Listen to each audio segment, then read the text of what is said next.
आखिरकार जायरन को फिर से अबिसिया में कैद करने के बाद ध्रुव शौर्य, ध्रुव रायजादा और धुरवान तक मिलकर चैन की सांस लेने लगे।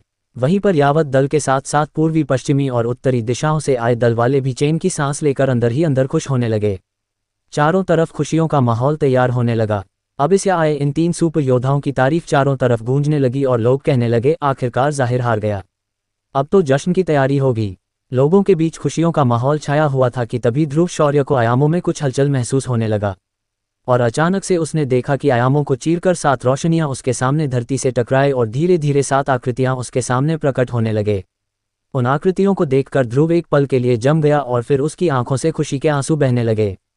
उसने देखा कि आयामों को चीरकर उसके गुरु आचार्य विदुरदेव, महावस जी, उसकी बेटी ध्रुविका और उसके 2 भाई और ईरा और हनीसा भी उस आयाम को चीरकर उसके सामने प्रकट हो गए थे। उन्हें देखकर एक पल के लिए तो ध्रुव बहुत जज्बाती हो गया।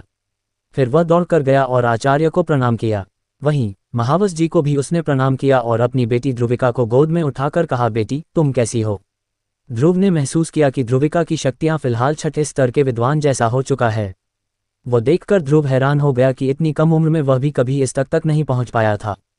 तभी ध्रुविका ने कहा, पापा आप इतने दिनों तक कहाँ पर थे, मैं आपको बहुत मिस कर रही थी। अपनी बेटी की बात सुनकर ध्रुव शौर्य बहुत ही जज्बाती हो गया और उसने अपनी बेटी से कहा, बेटी पापा आ गया ना, अब पापा कहीं नहीं जाएगा, अब हम सब मिलकर बहुत सारी मस्ती करेंगे। वहीं पर ध्रुव को अपनी बेटी से इस तरह से बातें करते देखकर निशा और ईरा ने मुस्कुराते हुए ध्रुव से कहा, अरे बेटी मिलने के बाद हम तो मानो यहाँ पर है ही नहीं। वहीं उनकी बात सुनकर ध्रुव मुस्कुराया और जाकर हिमिसा और ईरा के गले लग गया। उसे बीती हुई सारी बातें याद आने लगी। ये भी याद आने लगा कि कैसे हिमिसा और ईरा ने उसकी मदद की थी।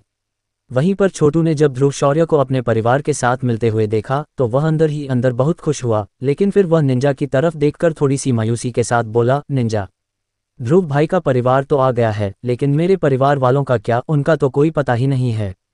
तभी छोटू को पीछे से किसी की आवाज़ सुनाई दी, अरे तुम तो रायजादा परिवार के शान हो, तुमने जायरन को हरा दिया और पूरे प्लूटोनियम में रायजादा परिवार का नाम गर्व से रोशन कर दिया और हम लोग नहीं आएंगे, ऐसा भी कभी हो सकता है क्या। ये बात सुनकर जब छोटू ने पीछे देखा तो वो बड़ा ही खुश हुआ, क्योंकि पीछे उसके पिताजी, उसके दादाजी और उसके बहन वहां पर आ चुके थे। उन्हें देखकर छोटू भी जज्बाती हो गया और सबसे पहले उसने अपने दादाजी के पैर छुए, फिर अपने पिता के पैर छूने के बाद उसके गले लग गया और बोला, पापा मैं आपको बहुत मिस कर रहा था, आखिरकार मैंने जायरन को हरा दिया और हमारे प्लैनेट पर जायरन नाम का खतरा हमेशा के लिए टल गया। वहीं महाबस जी और आचार्य विदुरदेव ध्रुव शौर्य के पास आए और उससे कहने लगे, ध्रुव खतरा अभी पूरी तरह से टला नहीं है, जायरन हरा जरूर है लेकिन अभी भी बहुत सारे अंधेरे के गुलाम छुपे हुए हैं और वे इस कोशिश में लगे रहेंगे कि दोबारा से कैसे जायरन को आज़ाद कर पाए। हम इस बात पर कोई भी लापरवाही नहीं दिखा सकते हैं और हमें तैयार रहना होगा। अपनी वर्तमान शक्तियों के साथ तुम तीनों मिलकर भले ही जायरन को कैद करने में सक्षम हो, लेकिन तुम्हें उसे खत्म करने का कोई तरीका ढूंढना होगा, ताकि हमेशा हमेशा के लिए जायरन नाम का खतरा इस ब्रह्मांड से मिट जाए। वहीं ध्रुव शौर्य ने आचार्य से कहा, आचार्य आखिर हम कैसे जायरन को पूरी तरह से खत्म कर पाएंगे।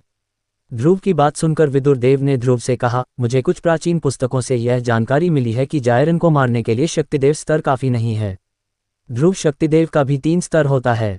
पहला स्तर जो कि तुम हो वह शुरुआती शक्तिदेव स्तर है, उसके बाद आता है पूर्वज शक्तिदेव और अंत में महाशक्तिदेव स्तर।